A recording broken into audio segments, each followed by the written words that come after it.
বিডিআরের কোনো দেশীয় জুনিয়র অফিসার জড়িত নাই, যা আপনারা ইতিপূর্বে পত্রিকায় বিভিন্ন মিডিয়া সংস্থায় এমনকি তাদের ডকুমেন্ট আপনারা সংগ্রহ করেছেন।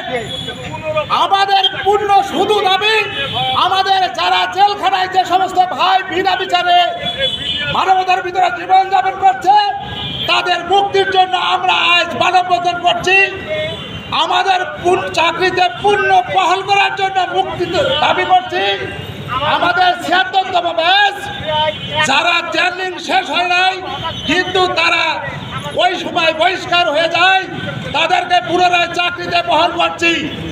একটি কথাই শুধু বলতে চাই, এই স্বৈরাচারী সরকার ৯৬ থেকে ১ সাল পর্যন্ত এই বিডিআরের একটা ক্যাম্পকে অ্যাটাক করেছিল বুরঙ্গাবাড়িতে, আপনারা অবগত আছেন। সেই বুরঙ্গাবাড়ির প্রতিশোধ শুধুমাত্র আমাদের এই সৈনিক ভাইরা একটা ইউনিটকে প্রতিহত করে সম্পূর্ণ সৈনিকদের পেয়েছে।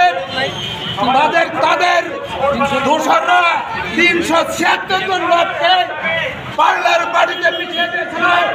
সেদিন শেখ হাসিনা সরকার এই বিডিআরের প্রতি খুশি ছিল না, তার প্রতিশোধ আজকে ৯ সালে আমাদের মধ্যে নিয়েছে।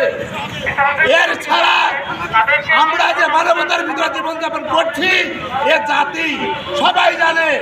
আজকে যারা ছাত্র আমাদেরই সন্তান, আমাদেরই ভাই, আমাদের এই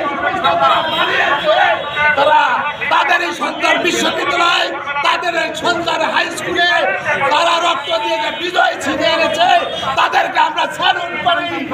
পাশাপাশি আমাদের শুধু একটাই দাবি, আমাদের চাকরিতে পূর্ণ বহাল, যারা ক্ষতিগ্রস্ত তাদের পূর্ণ বা সম্পূর্ণ বহাল। যে মিথ্যা মামলায় আমাদের ১৮,৫২০ যে সাজা দেওয়া হয়েছে, এই সাজাকে বাদ দিয়ে আমাদেরকে আবার নতুন করে চাকরিতে পুনর্বহাল করে আমাদেরকে আবার কাজে যোগদান করে আমাদেরকে ফিরে যেতে হবে। বর্তমান সরকারের মাননীয় উপদেষ্টা মহোদয় এবং স্বরাষ্ট্র উপদেষ্টা এবং অন্যান্য ছাত্র জনতা বিপ্লবী ভাইদেরকে দৃষ্টি আকর্ষণ করছি।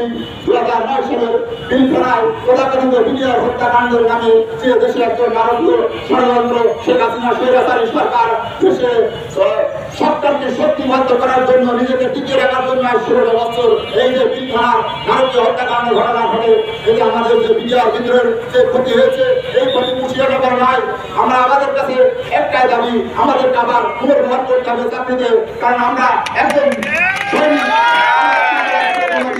আমরা কিন্তু ট্রেনিং জমা